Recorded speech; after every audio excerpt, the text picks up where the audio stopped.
Assalamualaikum warahmatullahi wabarakatuh. Perkenalkan, nama saya Bunda Hawari, NIM T2019-1091. Di sini saya mendapatkan tugas mata kuliah Sosiologi Pendidikan. Saya dari kelompok 5 dengan tema Pendidikan dan Stratifikasi Sosial. Ada 6 rumusan masalah yang akan saya bahas. Yang pertama, pengertian pendidikan. Yang kedua, pengertian stratifikasi sosial. Yang ketiga, faktor penyebab terjadinya stratifikasi sosial, bentuk-bentuk stratifikasi sosial, akibat stratifikasi sosial, dan hubungan stratifikasi sosial dengan pendidikan. Yang pertama, saya akan menjelaskan tentang pendidikan. Menurut Undang-Undang Nomor 2 Tahun 1989, pendidikan merupakan usaha sadar untuk menyiapkan peserta didik melalui kegiatan bimbingan, pengajaran, atau latihan bagi peranannya di masa yang akan datang. Dan dari pengertian tersebut dapat disimpulkan bahwa pendidikan merupakan usaha sadar dan terencana mewujudkan suasana belajar dan proses pembelajaran agar peserta didik secara aktif mengembangkan potensi dirinya agar memiliki kepribadian, kecerdasan, akhlak mulia, serta keterampilan yang diperlukan dirinya di dalam masyarakat. Sehingga bisa dikatakan bahwa melalui pendidikanlah seseorang bisa memperlihatkan dan mengembangkan kemampuannya yang kemudian akan diterapkan di kehidupan sehari-hari di masyarakat.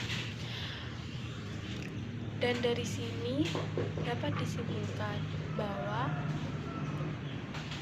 berpendidikan dapat membantu seseorang untuk dapat mencari nafkah. Melalui pendidikan, seseorang akan mempunyai keterampilan yang dibutuhkan dan keterampilan itulah yang akan mampu untuk mencari nafkah. Yang selanjutnya tentang stratifikasi sosial. Stratifikasi sosial yaitu sebuah pengelompokan masyarakat untuk membedakan antara masyarakat satu dengan masyarakat lainnya. Di dalam masyarakat ada dasar-dasar pembentukan stratifikasi sosial. Yang pertama dilihat dari 4 hal. Yang pertama, kekayaan, baik berupa kekayaan materi maupun kebendaan. Barang siapa yang memiliki kekayaan paling banyak, maka ia termasuk lapisan teratas dalam sistem lapisan sosial, dan demikian pula sebaliknya. Jika tidak memiliki kekayaan, akan digolongkan ke dalam lapisan yang rendah. Yang kedua, yaitu kekuasaan atau wewenang. Jika seseorang mempunyai kekuasaan atau wewenang paling besar, maka ia menempati lapisan teratas dalam sistem pelapisan sosial di dalam masyarakat yang bersangkutan. Yang ketiga, kehormatan. Orang yang disegani atau dihormati akan menempati lapisan atas. Ukuran kehormatan ini sangat terasa pada masyarakat tradisional. Biasanya mereka sangat menghormati orang-orang yang banyak jasanya kepada masyarakat. Yang ketiga, ukuran ilmu pengetahuan. Seseorang yang paling menguasai ilmu pengetahuan akan menempati lapisan tinggi. Penguasaan ilmu pengetahuan ini biasanya terdapat dalam gelar-gelar akademik atau profesi yang disandang oleh seseorang, seperti dokter, insinyur, doktorandes, doktor, dan profesor. Namun, dari kondisi ini, jika gelar-gelar yang disandang tersebut lebih tinggi daripada ilmu yang dikuasai, sehingga banyak orang yang berusaha dengan cara-cara yang tidak benar untuk memperoleh gelar kesarjanaan, misalnya dengan membeli skripsi, menyuap, dan ijazah palsu, dan lain-lain. Bentuk-bentuk stratifikasi sosial. Yang pertama, perbedaan dalam kesanggupan dan kemampuan. Setiap masyarakat yang menduduki strata tinggi tentu memiliki kesanggupan dan kemampuan yang lebih besar dibandingkan dengan masyarakat yang berada di posisi di bawahnya. Tingkatan kesanggupannya dan kemampuan dalam pemenuhan kebutuhan sehari-hari dapat dilihat dari 1. Perlengkapan rumah tangga, 2. Perbedaan dalam berbusana, 3. Tipe tempat tinggal, dan 4. Pentingnya menu makanan. Kedua, perbedaan gaya hidup dapat dilihat dari 1. Gaya berbicara, 2. Perbedaannya seragam yang dikenakan, 3. Sebutan gelar, dan 4. Jenis kegiatan kegemarannya. Faktor-faktor penyebab munculnya stratifikasi sosial. Yang pertama, beberapa hal yang menyebabkan munculnya stratifikasi sosial dalam masyarakat didasarkan pada adanya pertentangan dan perbedaan. Kedua, tidak adanya keseimbangan dalam pembagian hak-hak kewajiban, hak-hak istimewa seperti penghasilan, kekayaan, atau ilmu. Ketiga, kelompok-kelompok yang memiliki hak istimewa tersebut biasanya menggunakan lambang-lambang yang menjadi simbol kedudukan. Lambang tersebut berupa pakaian, tingkah laku, dan rumah. Akibat stratifikasi sosial, selain menimbulkan tumbuhnya pelapisan sosial dalam masyarakat, juga muncul kelas sosial atau golongan sosial. Adanya pelapisan sosial dapat pula mengakibatkan atau mempengaruhi tindakan-tindakan warga masyarakat dalam interaksi sosialnya.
Pengaruh stratifikasi sosial. Yang selanjutnya, pengaruh stratifikasi sosial. Dalam kehidupan bermasyarakat, stratifikasi sosial sangatlah berpengaruh. Stratifikasi sosial sudah mulai dikenal sejak manusia menjalin hubungan bersama.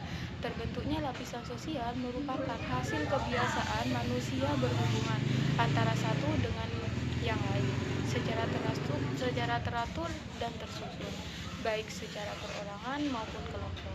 Stratifikasi sosial akan selalu ditemukan dalam masyarakat selama di dalam masyarakat tersebut terdapat sesuatu yang dihargai, baik berupa uang atau benda-benda yang bernilai ekonomis, atau tanah dan kekuasaan. Stratifikasi sosial akan membedakan warga mana masyarakat menurut kekuasaan dan kepemilikan materi. Kriteria ekonomi selalu berkaitan dengan aktivitas pekerjaan, kepemilikan, kekayaan, atau keduanya. Dengan begitu, pendapatan dan kekayaan akan membagi anggota masyarakat ke dalam stratifikasi sosial atau kelas sosial. Dalam stratifikasi sosial terdapat 3 kelas, yaitu yang pertama, masyarakat terdiri dari kelas atas, yang kedua, masyarakat yang terdiri dari kelas menengah, yang ketiga, masyarakat yang terdiri dari kelas bawah. Dapat disimpulkan bahwa lapisan sosial dapat mempengaruhi kehidupan masyarakat seperti adanya gaya hidup dan perlakuan dari masyarakat terhadap orang-orang yang menduduki lapisan tertentu. Stratifikasi sosial juga menyebabkan adanya perbedaan sikap dari orang yang berada dalam strata sosial. Dalam lingkungan masyarakat dapat dilihat perbedaan antara keluarga satu dengan keluarga lainnya yang dapat didasarkan pada ukuran kekayaan yang dimilikinya. Yang kaya ditempatkan di lapisan paling atas dan yang miskin di lapisan paling bawah. Atau orang yang berpendidikan di tempat lapisan di atas, sedangkan yang tidak berpendidikan di lapisan bawah. Hubungan pendidikan dan stratifikasi sosial. Di sini terdapat korelasi yang tinggi pendidikan dan stratifikasi sosial. Antara lain terjadi karena anak dari golongan rendah kebanyakan tidak melanjutkan sampai perguruan tinggi, dan orang yang kedudukannya tinggi, bergelar, dan mempunyai tempat tinggal yang elit beserta pendapatan yang besar merasa termasuk golongan atas, akan mengusahakan anaknya masuk universitas ternama dan memperoleh gelar. Sebaliknya, anak yang orang tuanya buta huruf mencari nafkahnya dengan mengumpulkan puntung rokok dan tinggal di gubuk tidak dapat diharapkan akan mengusahakan anaknya menikmati perguruan tinggi. Golongan sosial tidak hanya berpengaruh terhadap tingginya jenjang pendidikan anak, tetapi juga berpengaruh terhadap jenis pendidikan yang dipilih. Tidak semua orang tua mampu membiayai studi anak di perguruan tinggi. Pendidikan di sini berkorelasi positif terhadap status sosial seseorang. Menurut penelitian, terdapat korelasi yang tinggi antara kedudukan seseorang dengan pendidikan yang telah ditempuhnya. Walaupun tingkat sosial seseorang tidak dapat diramal sepenuhnya berdasarkan pendidikannya, namun pendidikan tertinggi yang sangat erat dengan kedudukan sosial yang tinggi. Ini tidak berarti bahwa pendidikan tinggi dengan kedudukan sosial yang tinggi, sebagaimana pernyataan Nasution bahwa dalam berbagai studi, tingkat pendidikan tinggi yang diperoleh seseorang digunakan sebagai indeks kedudukan sosialnya. Peran pendidikan dalam memposisikan pada kelas-kelas tertentu sangat besar. Seperti yang kita ketahui, sekolah adalah sebagai lembaga yang mewadahi peserta didik dari berbagai kalangan, sehingga dapat dikatakan bahwa sekolah adalah miniatur masyarakat.